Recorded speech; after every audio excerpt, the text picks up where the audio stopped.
everyone.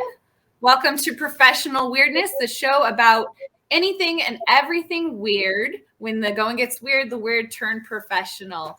And we're here today with my friend, Sienna, and we have Cynthia here too, interviewing her today. Welcome, everybody. How's everyone doing today? Awesome. Yeah, been attacked all morning, so I know this is going to be a really good show. Yeah. Me too. So yeah, it's going to be awesome. Really excited. How are you doing, Kelsey? I'm doing okay. I'm here, so that's good. But yeah, everybody's going through the ringer right now. Oh my goodness. So this couldn't have come at a better time. People need to know this information and get to know Sienna because she's got a lot of stuff that nobody else is saying right now, and I think this is going to be a great interview. So welcome. Let's go ahead and get started then, shall we? Yes. Yeah. And I have to tell you, Kelsey, the analogy, if you're a football fan and you know who gets tackled, the one with the ball. So if we get tackled, we have the ball. So that's an indicator. Good point. I don't know. That just we got the ball or the rocks. We got the rocks. So we got the rocks. Yeah. Awesome. All right, Sienna. So welcome. Thank you for joining us. My first question for you today is, how did you become a weird person? And I use that term very endearingly. I think that's one of the words we have to take back. I think it's an awesome word, and it just encompasses just about everything that we do. How did you become that weird person and get into this kind of healing known as shadow work or shadow synthesis, or quantum disentanglement is probably a larger name for it. Can you tell us about that? Well, when I was in the 7th grade, I was taking people into past life regressions. Yes, really. And I am 76 years old, so I was a lot younger then. And I had read the book by Audie Murphy, We Live Many Lives. I forget the title right now. It was one of the first ones ever out. And the idea of reincarnation, that was really out there. That was really weird, you know what. It's been in me all along. And, that's probably true for all of us and a lot of us watching. We came in with a lot of advanced training. Laura Lee Mystica of the cryogenetics wonderful work, says that, we're not all indigos, but they're star seeds. There are others here. There are many different beings here, but we've all come together at this time with different critical pieces.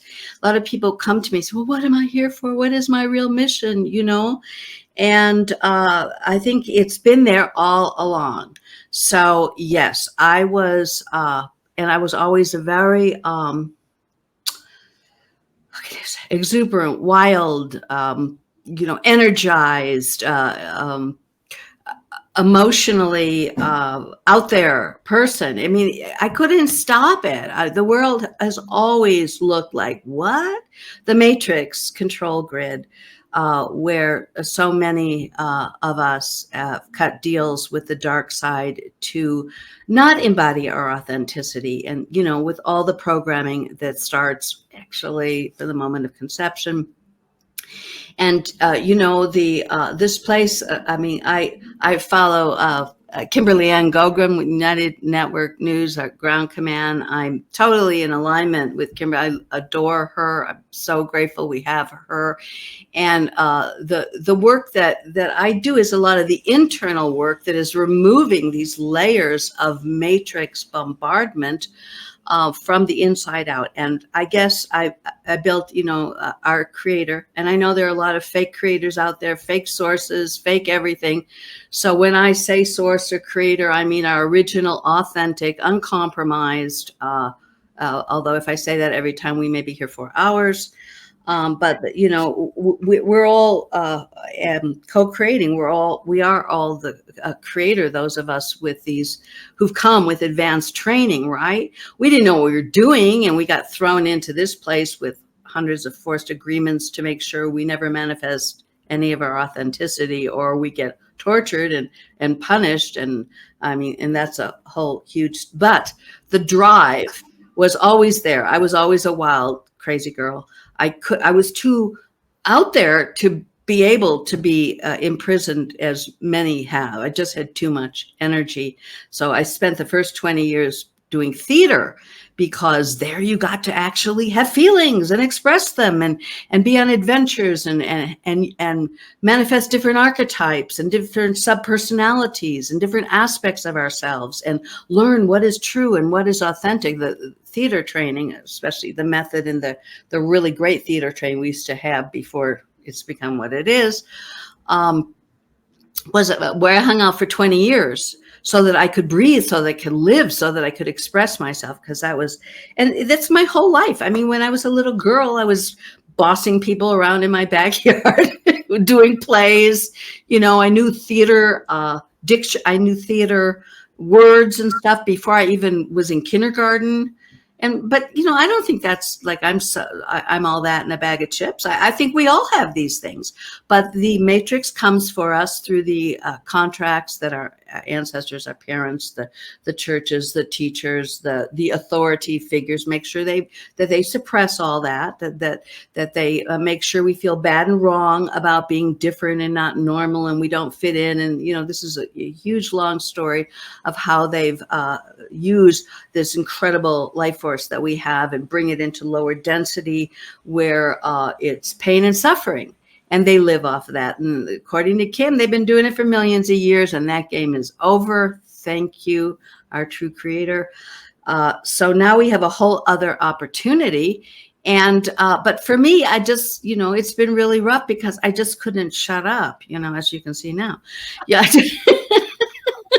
I couldn't not be myself. I did end up committing suicide, or attempting suicide, when I was 16 years old, because the world was so boring to me. I thought, there's got to be something better than this.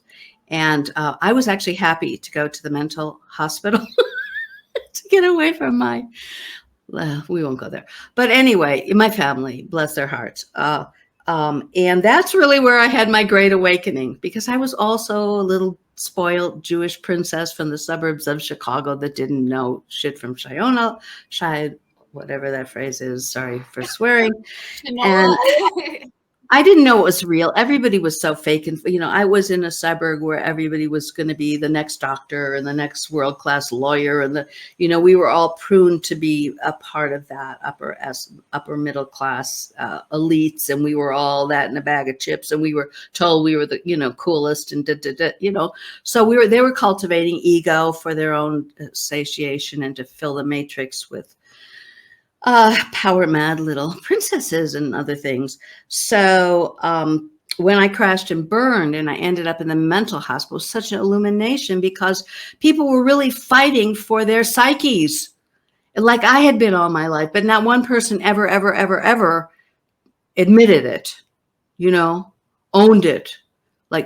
And so I was like, I forgot that I'd committed suicide. I was like peeking, hiding behind beds so I could hear what these people were talking to their shrinks about. And my jaw was dropping, because these people, the only people that really connected with them were the orderlies, and the nurses, the real people that love these people. And in the community room where people just hung out and admitted they were screwed. And it opened my heart. It opened my authenticity. And in 2 weeks, they let me out, because they said I was cured. Well, in a way, it burst the bubble of my narcissism, which is what is bred so much in this culture, to realize there's something really deeply wrong here. And I had a roommate in the mental hospital, and she would come back just crying, begging me to tell her what her name was, because they'd done shock therapy on her. And I was like, oh, seriously, this is mental health? This is like the most screwed up thing I've ever seen. And I made a vow to the creator, to my own self, that I would find out what the heck was going on here. And it's taken, 76 years, but I'm finally getting a clue here, and it's so much more entangled that anyone will ever tell you. And okay, I'm ranting. Let's just finish. This is an opening statement. What? I'm wondering, so after your name, people are probably going, what is this? Quantum disentanglement. Quantum disentanglement. What is that? And why do you have that up to your Yes, because, all right, now, I don't know how far down the trying to heal yourself from trauma y'all are. I would assume if you're here, you kind of know that people are highly traumatized, and that seems to be messing everyone up. And it's a huge topic, and there's zillions of therapies all about it. And I've been looking for the cure since I was 16 in the mental hospital. Okay. And so first you start, with psychology. I have a master's degree in psychology. I was a registered New Zealand psychologist. Then I became a primal therapist because I realized, well, I didn't realize John Lennon and was into it. And my body, which I listened to more than my mind, is going, do that. So I did it, and I became a primal therapist. I had this 15-acre ranch called Stepping Stone in San Rafael, California, right down from Lucas Studios back in the day. This huge ranch for $1,000 a month, with a swimming pool and gardens and horses, and people would come and they'd spend a month with me. They'd do primal, and we would go in to the core wounds and try to release those. But when that was happening, I was also working with a gypsy psychic because something else was going on in that room. I did not know what it was. I saw energies and entities. People would be screaming in horrible pain, and they'd be, terrible abuse, and these energies would jump into them. And then it would be like a drug, and then they would calm down. And I was going, what was that? And it was then, and I was just in my 20s then. I knew there was more to this than just healing trauma. And this is very sneaky because and also now that Kim is out there so transparently speaking a truth that's so advanced from everything we've been mind controlled to believe, we are part sentient quantum computers. Mm-hmm. So we have to understand how this trauma is stored, what it's being used for, how it's being manipulated, and to untangle it. It is not enough just to experience trauma. It's not enough just to kick and scream. It's not enough to just tap and move it from one part of the brain to another. These all are release pressure and make it less that we go psycho. People have been, satanically, ritually abused, which I work with a lot of those people.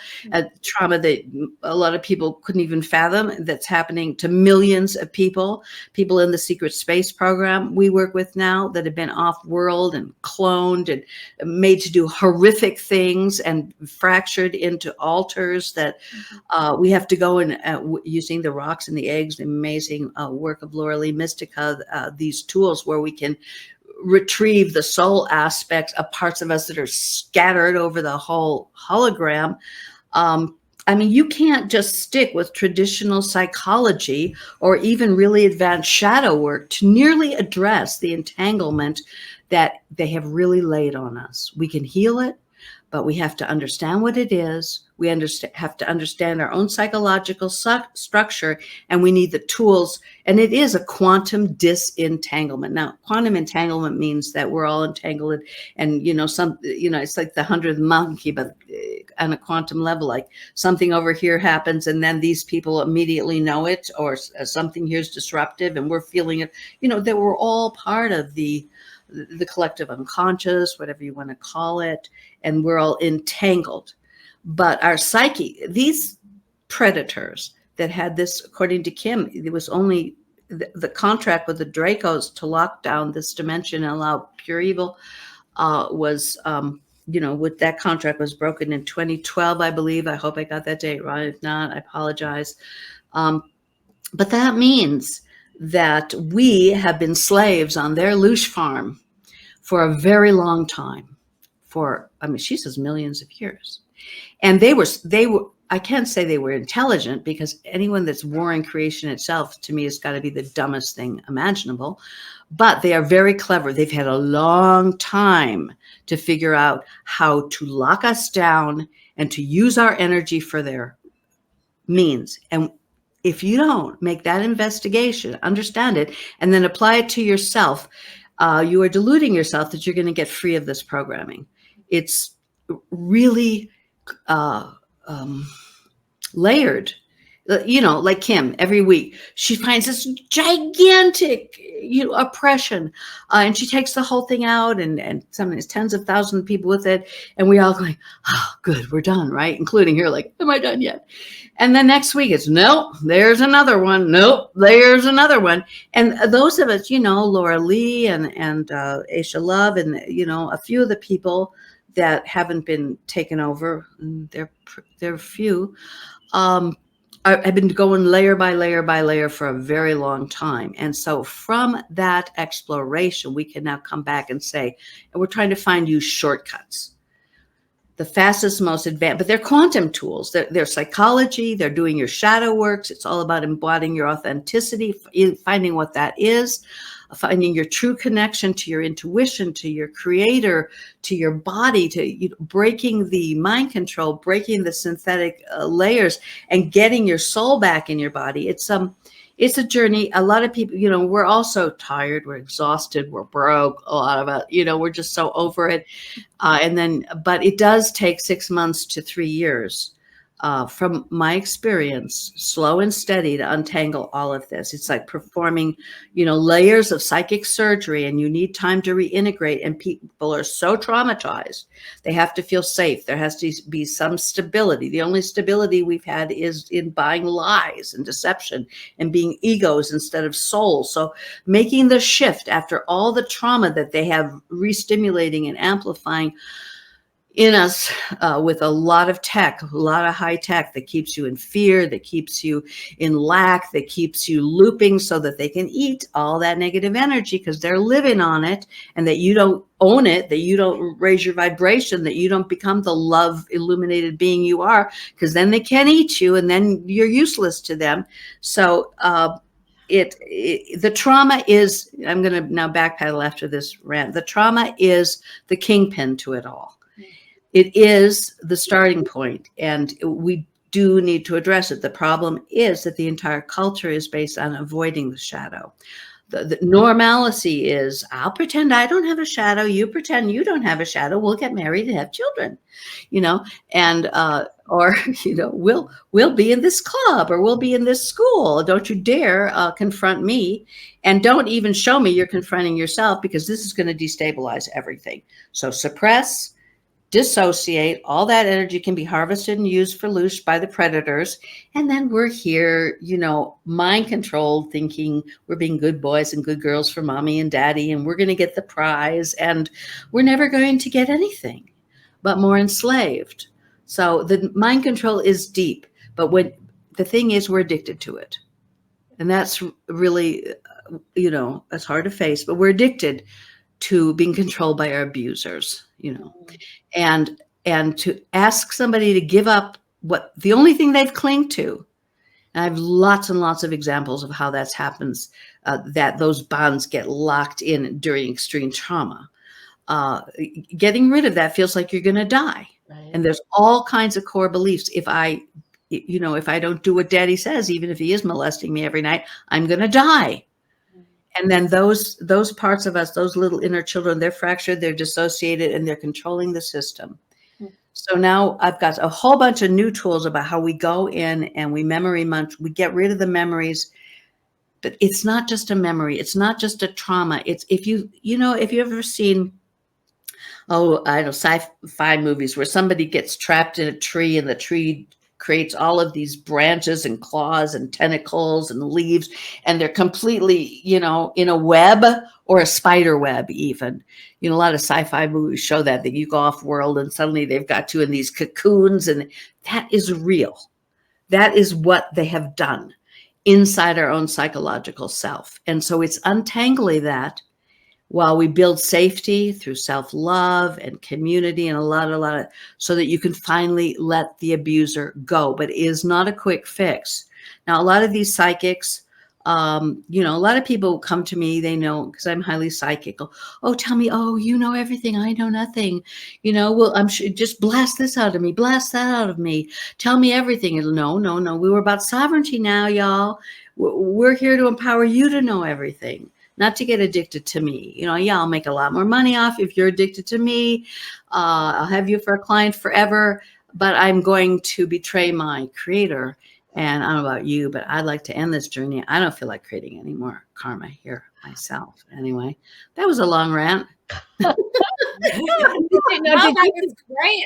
I don't know where to start, because you just said so much. That was awesome. Yeah, we have to reprogram all this stuff too. We have to take it out, and then we have to reprogram with self-love and something new. I think that's pretty common knowledge now, that energy hates a vacuum, and you got to push things out, but you also have to bring things in or rewire it and be safe. And that's kind of like your quantum feeling states of animation does, wouldn't you say, in the body, when as part of your shadow synthesis course? Can you tell us a little bit about what's happening there when you do that practice?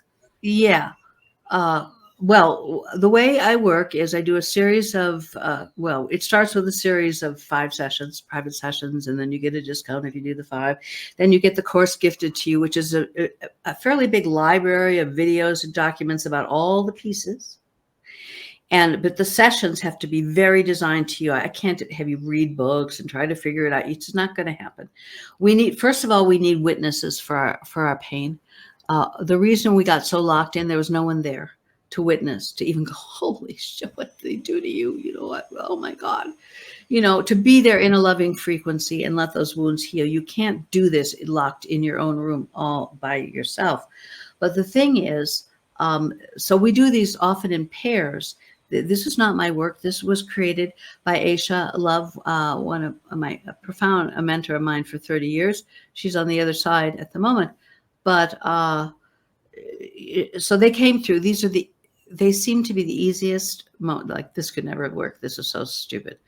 And they work profoundly because what you do a very simple exercise, and the contents of your unconscious, where you are entangled, where you got stuck, where you, what she used to call, junked your life.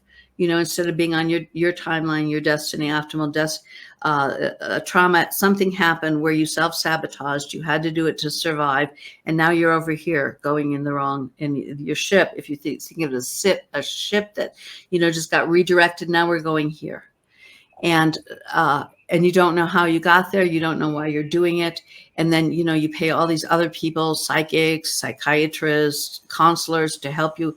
Well, with the quantum feeling states, you access the information in your own unconscious with mentoring yourself. It all comes up right into consciousness so that you can heal it and take responsibility. And people who don't feel, who are highly been taken over by synthetic artificial intelligence, which is a lot of people right now, people who are numb, people who are dead, people who are addicted to their cell phones, people who are, you know, can't connect, they can't connect with their feelings at all. There are zillions of them.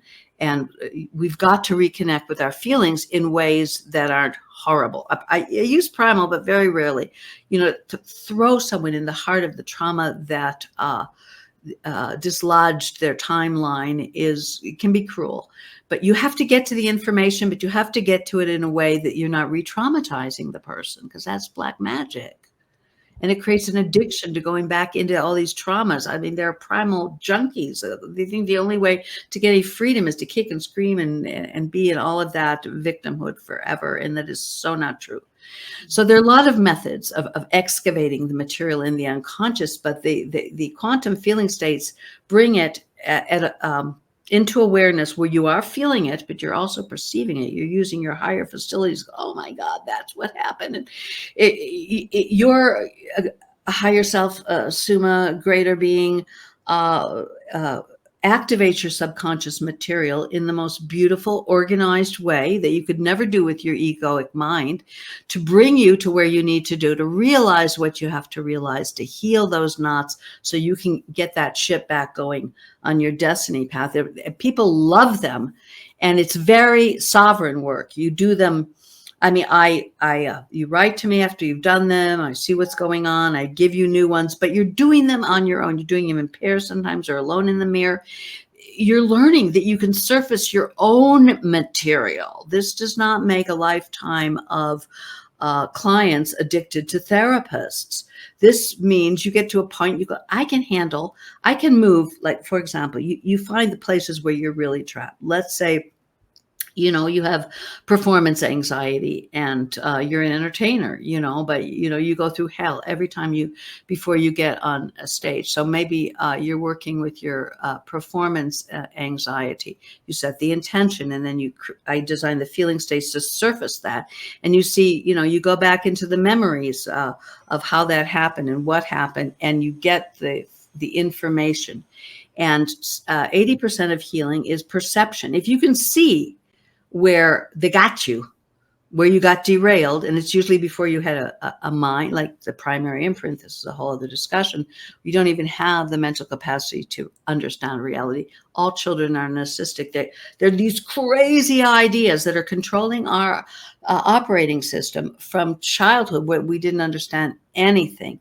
And so we need to bring those up in and experience it, and then perceive it, and then do various things to. The whole idea is all these parts, the child, the past lives, the ancestors, all the aspects of it need to reintegrate, because why?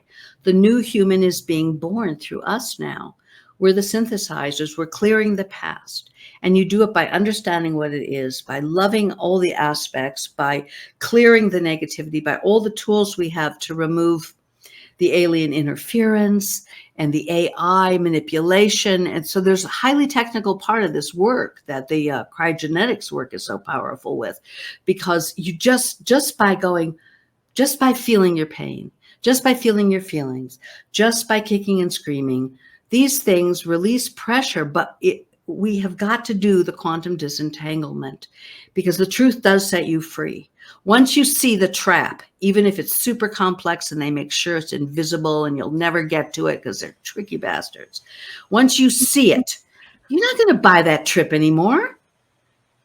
So a lot of it is creating experiences where people can have a direct experience of the truth of their enslavement and their liberation themselves, that you direct them like a midwife. You don't take the gift of them realizing their own truth themselves. You give them back themselves. You don't dominate them. You don't tell them, because we've all been so controlled and possessed, and we have to do this narrative and that's bad. And people are terrified to access their own information even, and they don't trust it at all. Right. Yeah, that's what I love about your work and your course is you get straight to the heart of the matter, and you clear people's egos, and if people are going off track, you get them right back on track. It's super powerful, and that's what I love about your personality and everything. And it's so true. We have to, and Kimberly's breaking all these mass contracts on humanity, but she doesn't have time to do each and everybody's individual crap they got in there. We got to take charge. We got to do it ourselves. And I think your methods and cryogenetics are some of the best ways to do that. And I just love it. And we talked about, you touched on the inner child a little bit, and like kind of what happens there. Can you tell us a little bit more, and our inner child or inner babies, and why is that a phenomenon, and why do we have to rescue them or parent them? How does that serve us? Tell us about that. Yes, whenever you take a deep breath, grab your smoothie or whatever, breathe and pause and listen to this.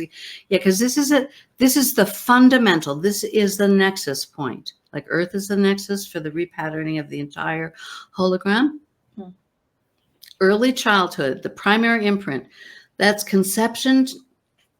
Well, really, it's the first 2 years of life, but you can say the first 7 years of life. Okay, so first thing is, I would like you to consider the fact, why is it that human beings are born as quadriplegics without a brain and without the ability to stand up and protect themselves for a year or more? I think it's been genetically modified. I think it created the perfect programmable being, super sensitive, feeling. Humans are known throughout the verse for having emotion, for being human.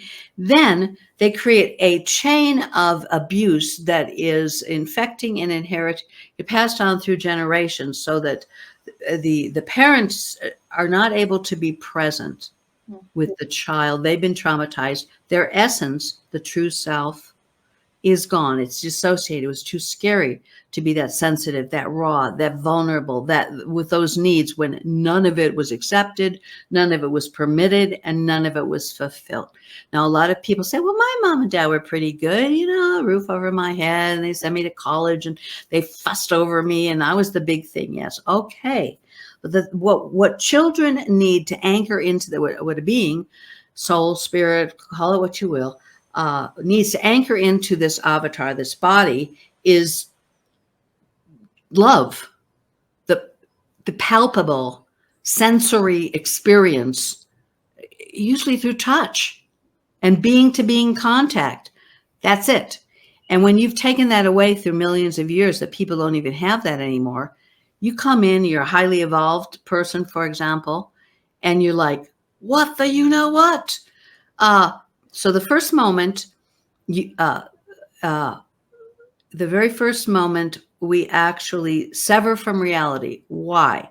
Because if the child, because the reptilian brain goes, reality, if you face the reality of what's really here, which is no love, you'll die.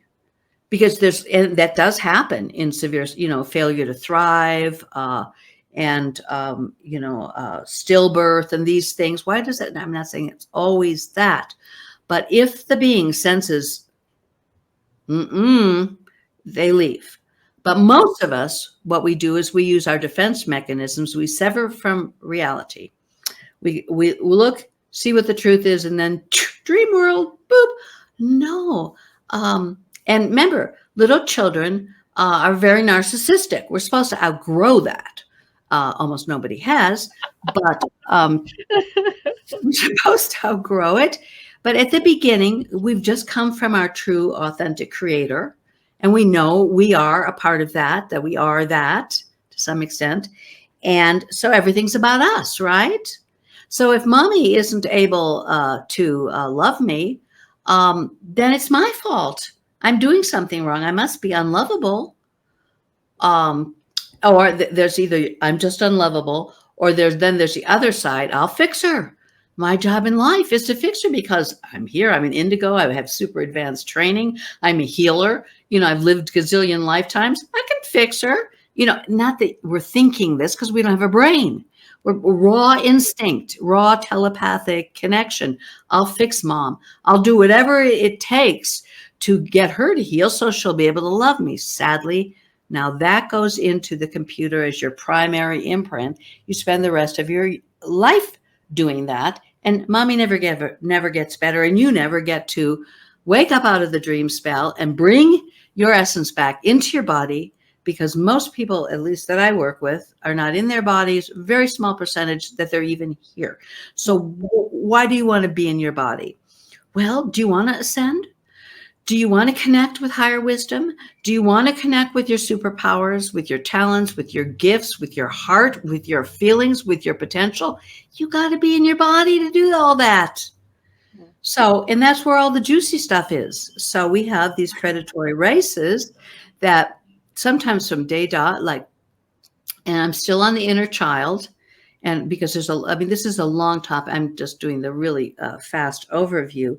So we have the child, and the child now, the prime directive is to get love, whatever that means. So the programs are being set because why? The first 2 years is like your hard drive, right? I don't know if I'm no computer expert. It's the operating system. It's huge. Mm-hmm. So if you've got if you get, let's say you're really a highly evolved being, you're a beautiful, gorgeous light, and there's your mother. She's sold out to, raise you and a bunch of kids. She's miserable. She never fulfilled her own anything. So it would break her heart if you succeeded and if you showed her up, if you embodied your authenticity, you were everything she sold out and it was working for you. You think that woman's going to love you? She's going to be jealous as heck of you. She's going to sabotage. So I'll just stay small so mom doesn't feel bad. So then she'll love me. And you do it for the rest of your life. I mean, that's one of a gazillion patterns. That's the mother wound, and we have the father wound. We have to make a deep analysis. And this is something, it is one of my gifts. You know, I have a very psychologically analytic mind. Also, I have this weird thing that the parts of the person that are dissociated and are too terrified to even connect with the person, once we have a few sessions, they start talking to me. You know, like if I tell her that I've destroyed her whole life and I'm making her do stuff that's really, she'll kill me. So can you just like tell her I'm not here? But they go, no, you got to come. You got to come back into the body. And then there's all kinds of things. And I mean, I'm sorry, I know this is a huge energy dump. I'm just trying to open the topic. The other thing that, I mean, there's all kind of weird shit that can happen. For example, when a baby comes in, super sensitive, a highly intuitive baby, and they're with, you know, they could be, I'm working with someone, he was 3 months premature, and his parents were into satanic ritual abuse, even of a preemie. I mean, the trauma was off the charts.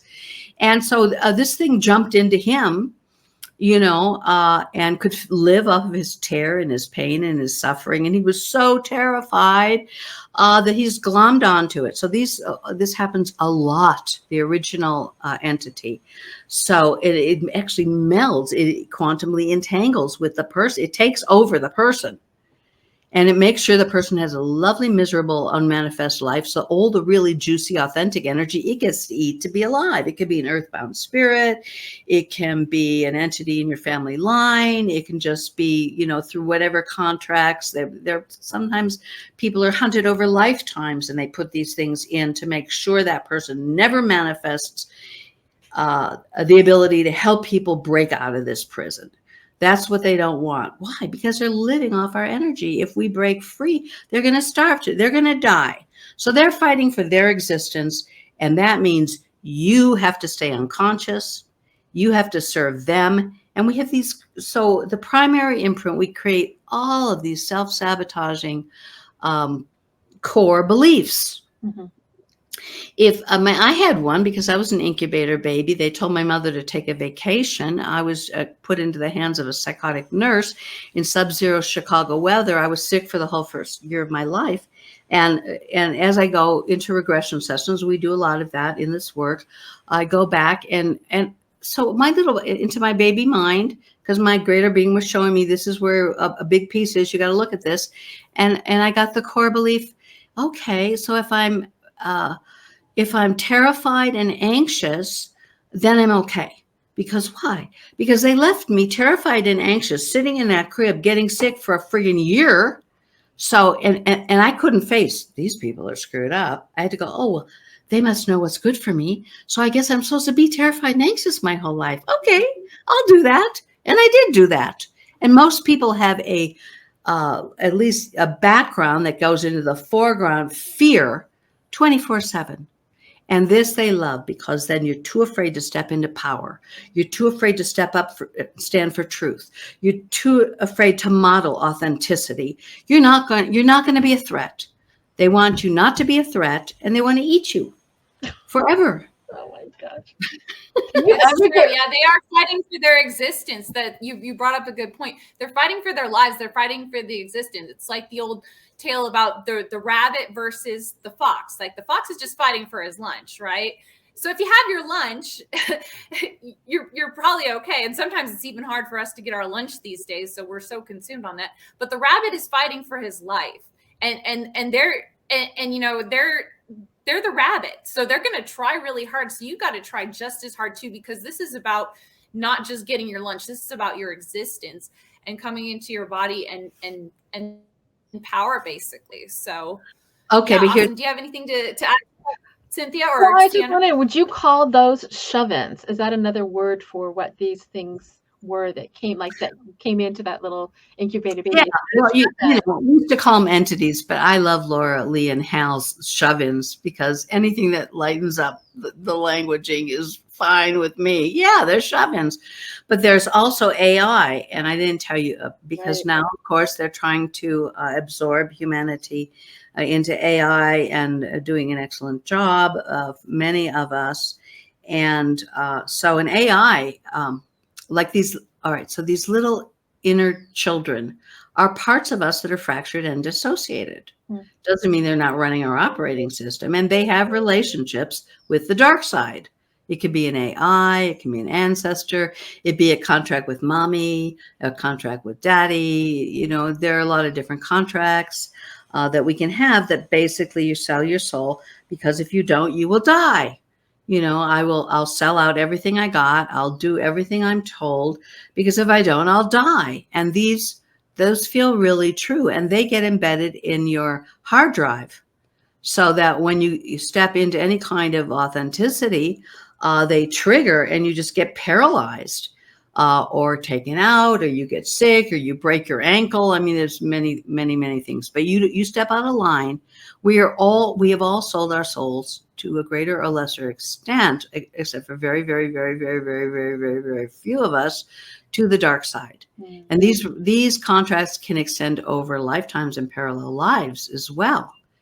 And they did come with threats. They are booby traps. In the forced agreements that you mentioned at the very beginning, is that something different than that?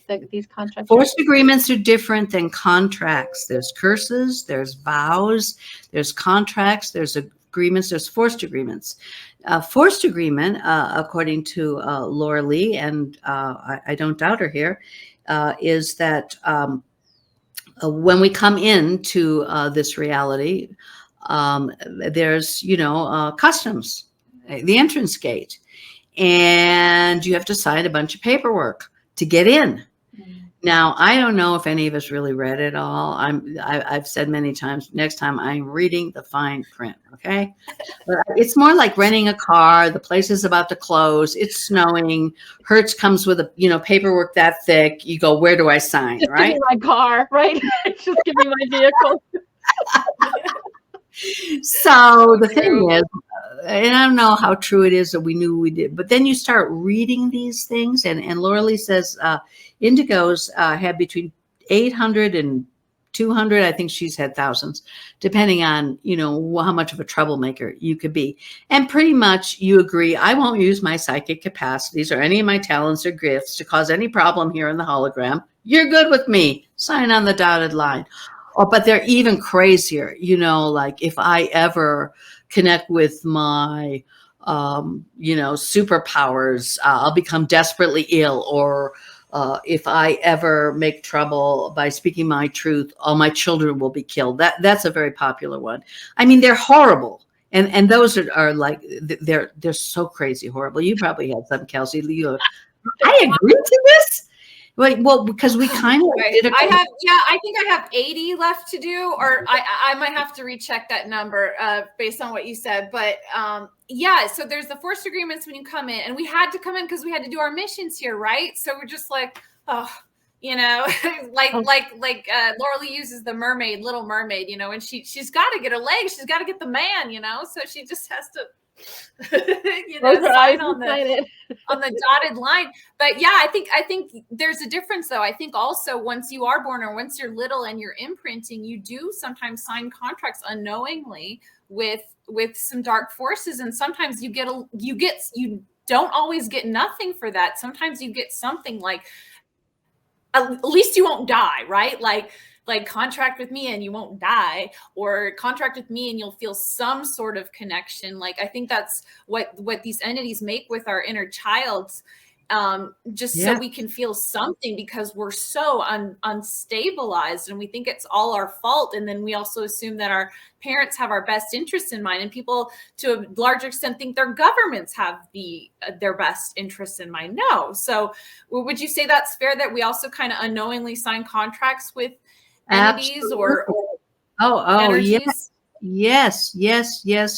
This is one of the biggest pieces of quantum disentanglement. Every time we do any kind of dive, all right, well, what was the contract? What was the core belief? What did you buy into here?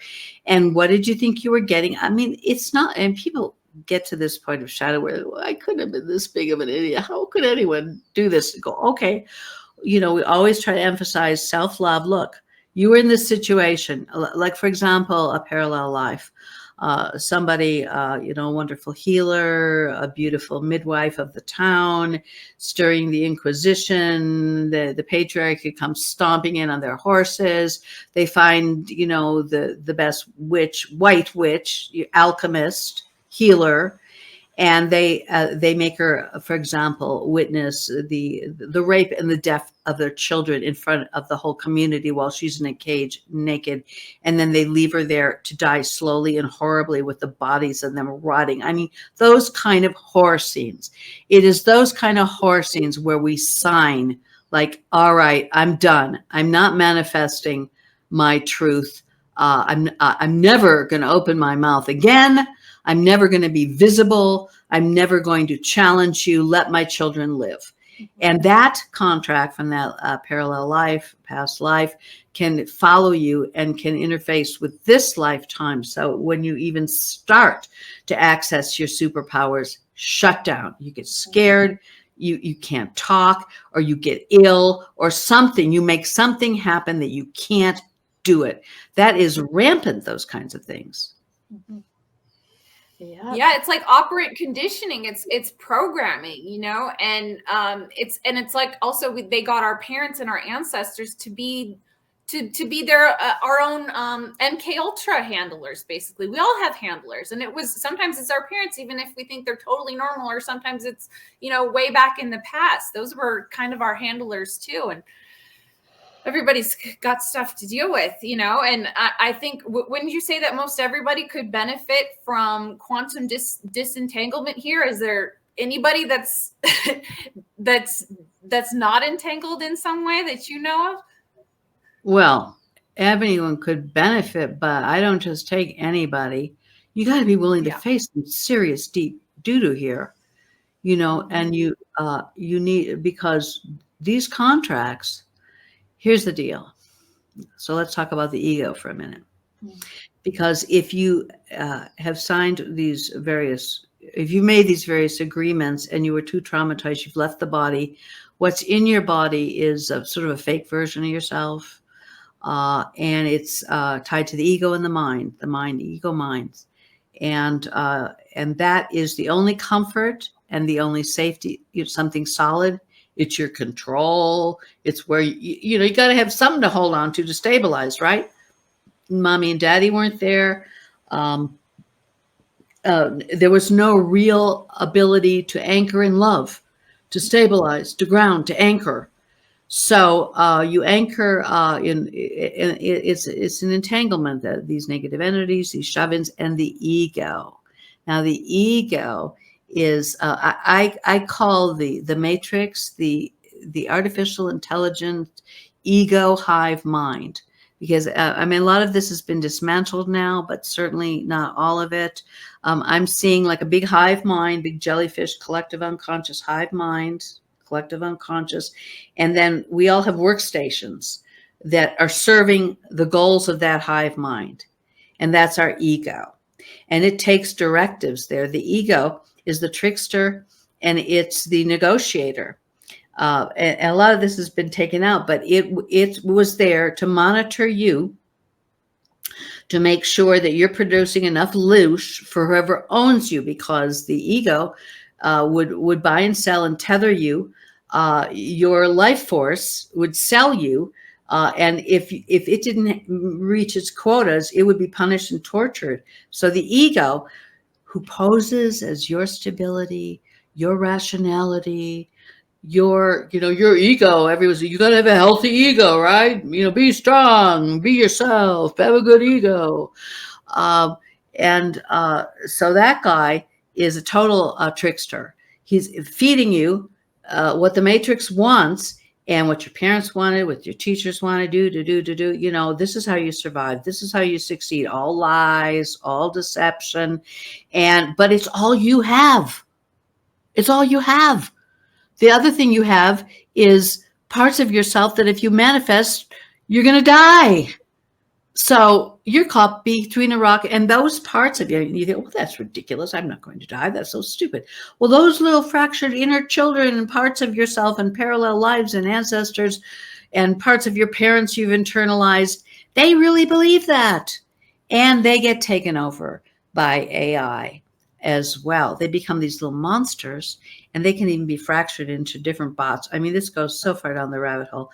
And they make sure you stay in line. So now you take the most beautiful part of yourself, your innocent child, you traumatize the crap out of it, you dissociate it. The only connection it has with ego and the dark side and AI infection, and it's working for them. So now that part turns around, make sure you don't ever get free, because once you start getting, its initial trauma, go beep, beep, beep, beep, beep, beep, it takes you down. You can't get through it. Oh, and you got to untangle all those pieces and heal that part. But some of these inner baby, when I started the inner baby, like, oh, you just go do your inner baby meditation. You go to the nursery and you hold your baby, and it's okay. You don't need to serve the dark side. I'm here to help you. Okay, but the thing is turned into a little monster, all right? Sometimes we have to take them to zero. They are so bad. Sometimes we take them to rehab. Sometimes we work with you to help you to rehab these parts of yourself that are so damaged.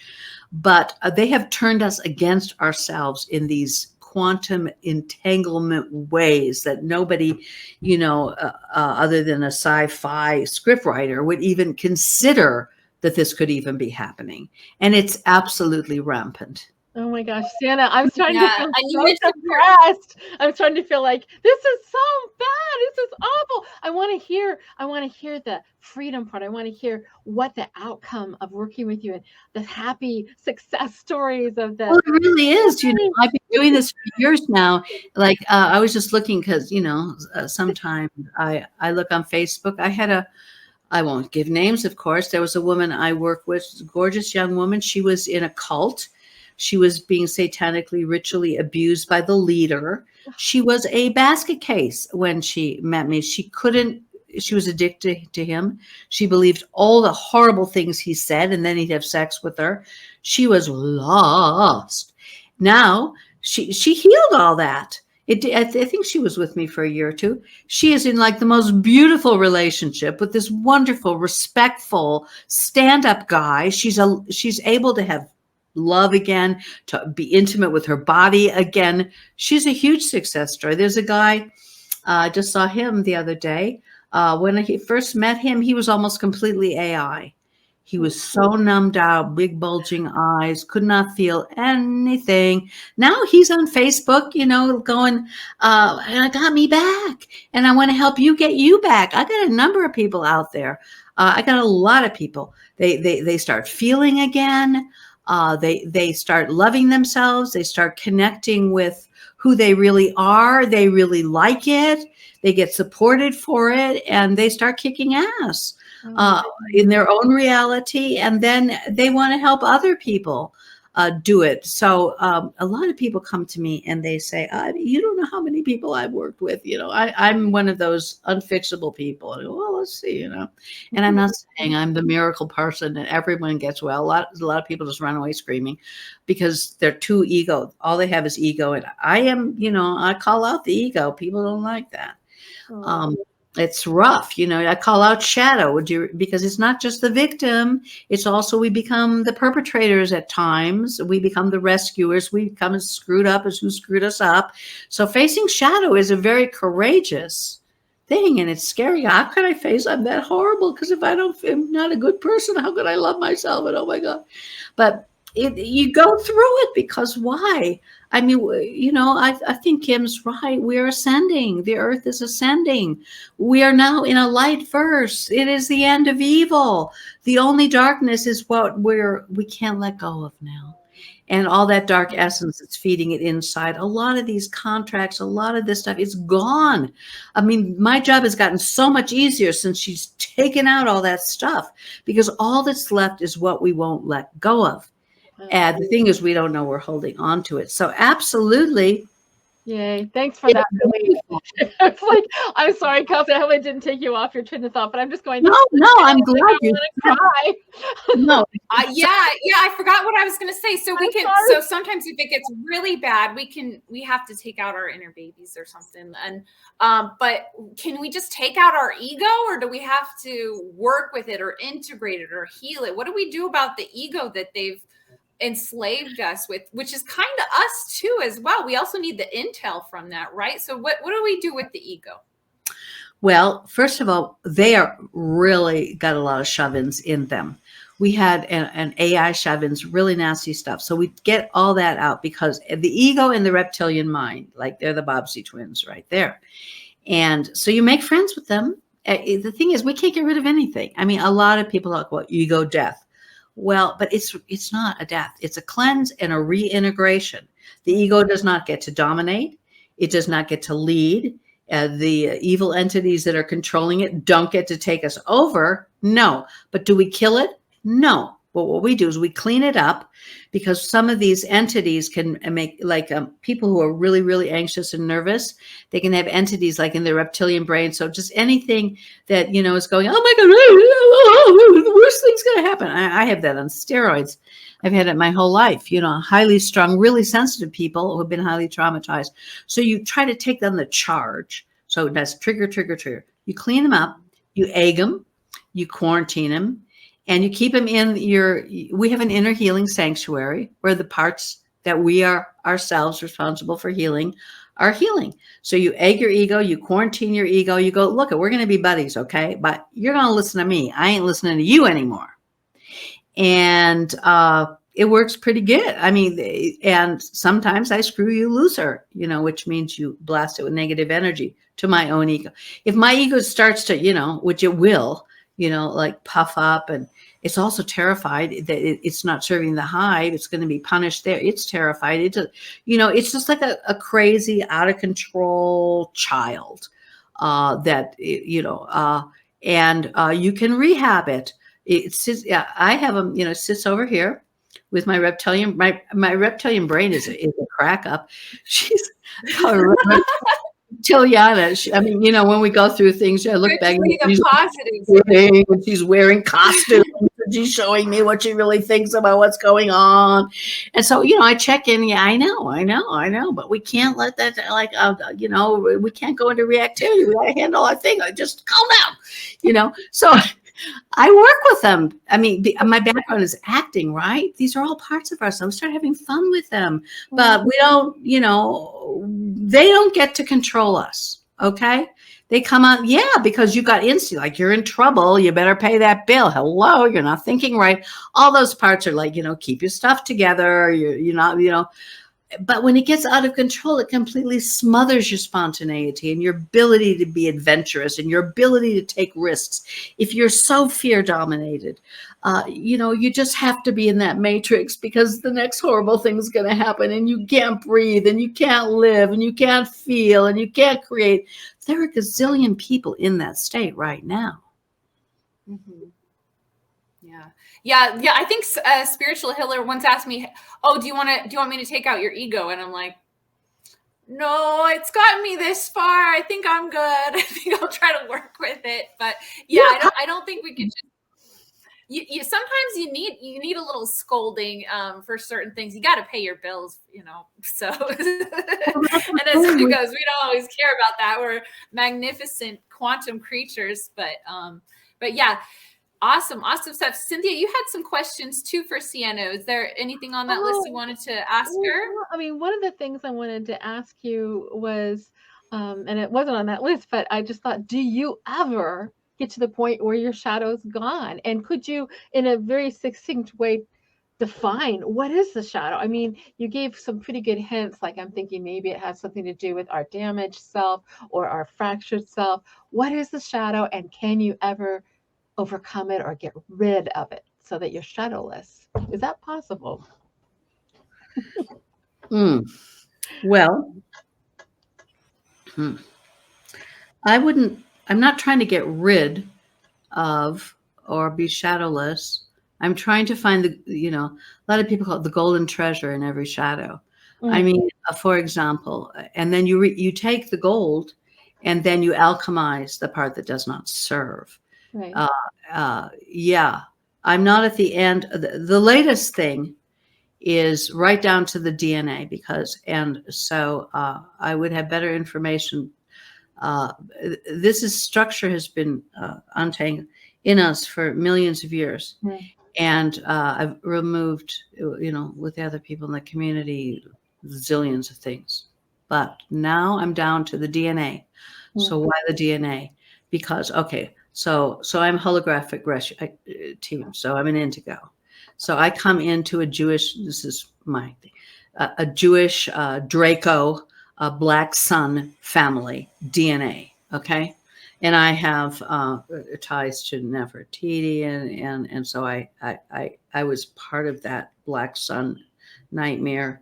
So it was a frequency match. So those beings, and also the D monster, that's another topic for another time, made sure, but they do. The dark side makes sure you get into a family that will war your light, and that you'll be in an entanglement where it's if you, the light, a lot of people get to the point they've done a lot of work and they're really starting to feel their authenticity. They are getting in their body and they get high. They start doing their creativity or wonderful, joy, or their heart is opening, and then they get brought back down, and then they get brought, up and down, up and down.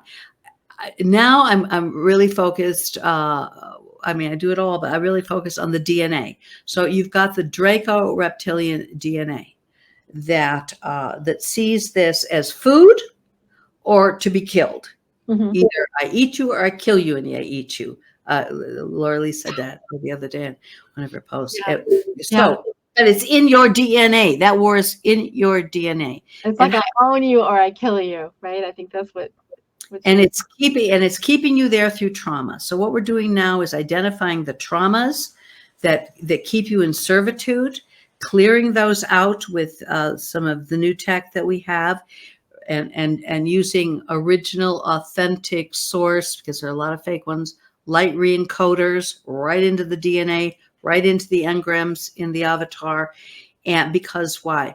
Because the shadow is like like a web that has got you super entangled, and through all the different traumas, that war has got you like in a trap.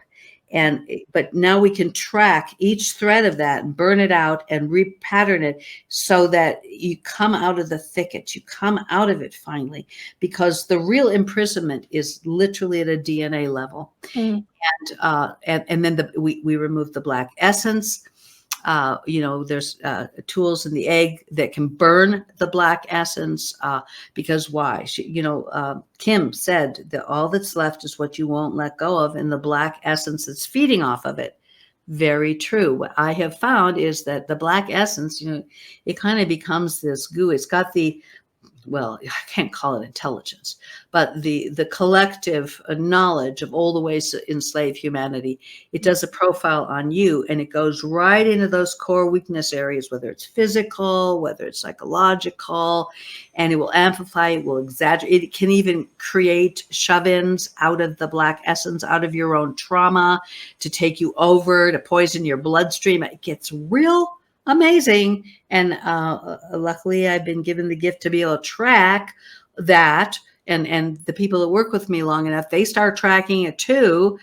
And so this is, to me, we don't always say the final frontier, there's another layer, but this feels like one of the final frontiers, is to get that Draco hold, or whatever. I mean, it could be gray insectoids, it depends on what your situation is, to get that thing so it is not dominating your light.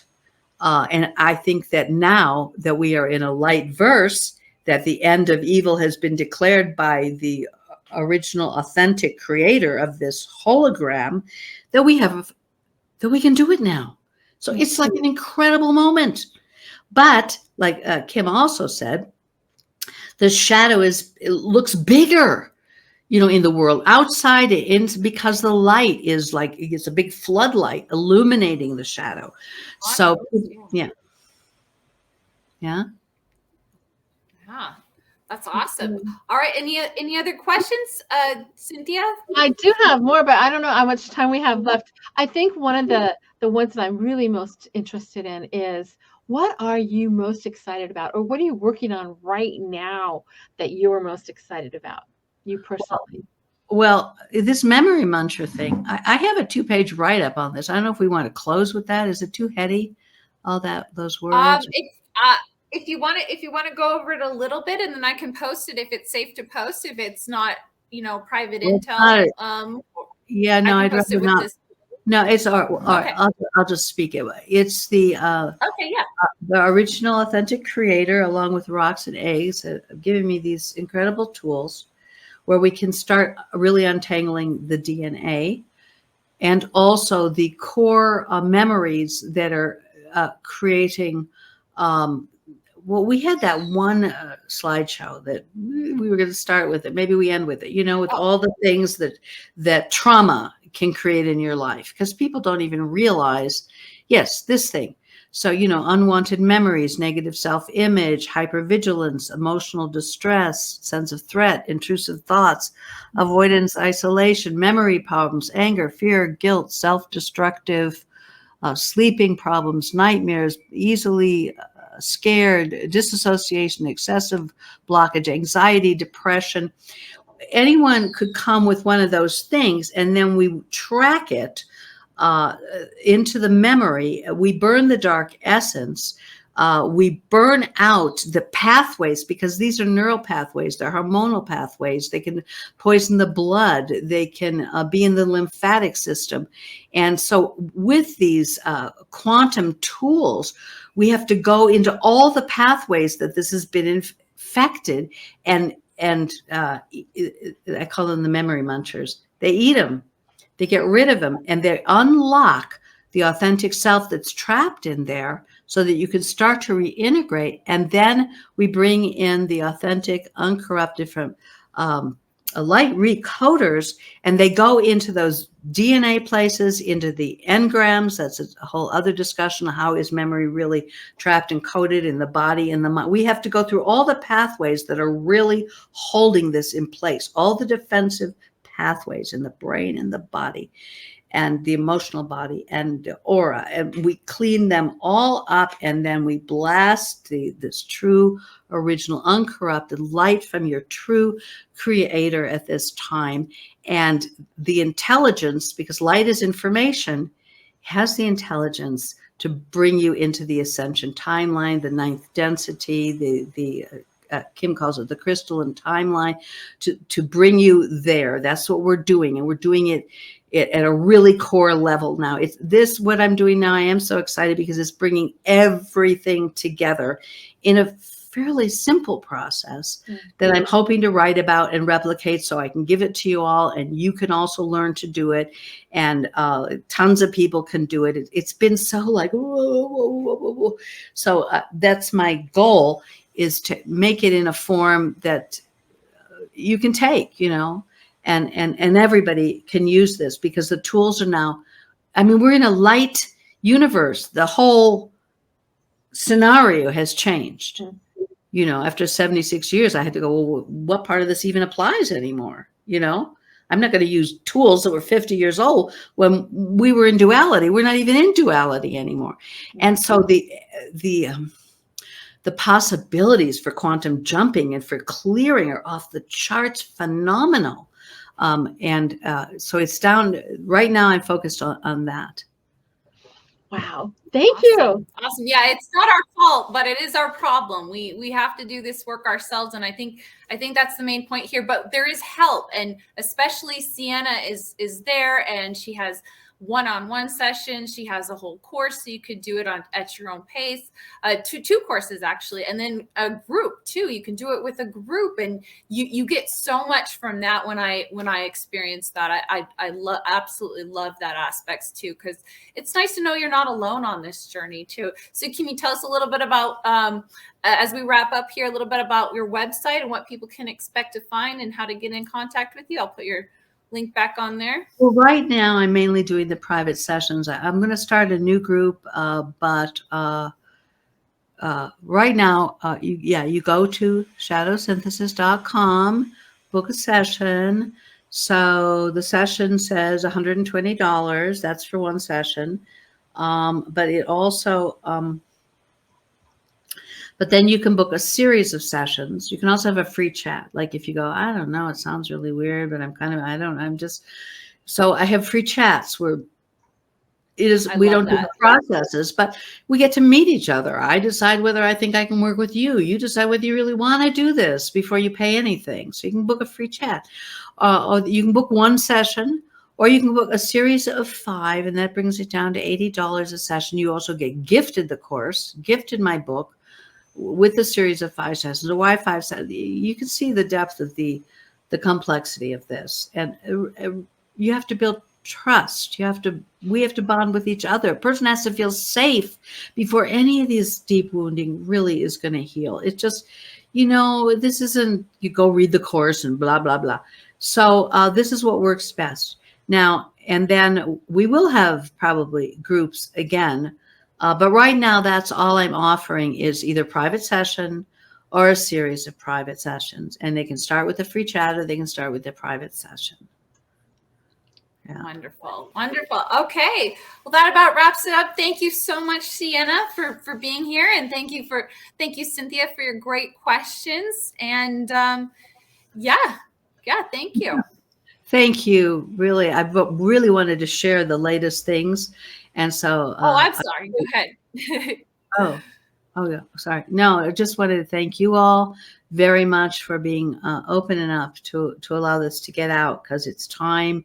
And I was sort of praying for it, and here we are. So awesome. Thank you so much, both of you. Thank you. You're so welcome. All right. Bye, everyone. Bye.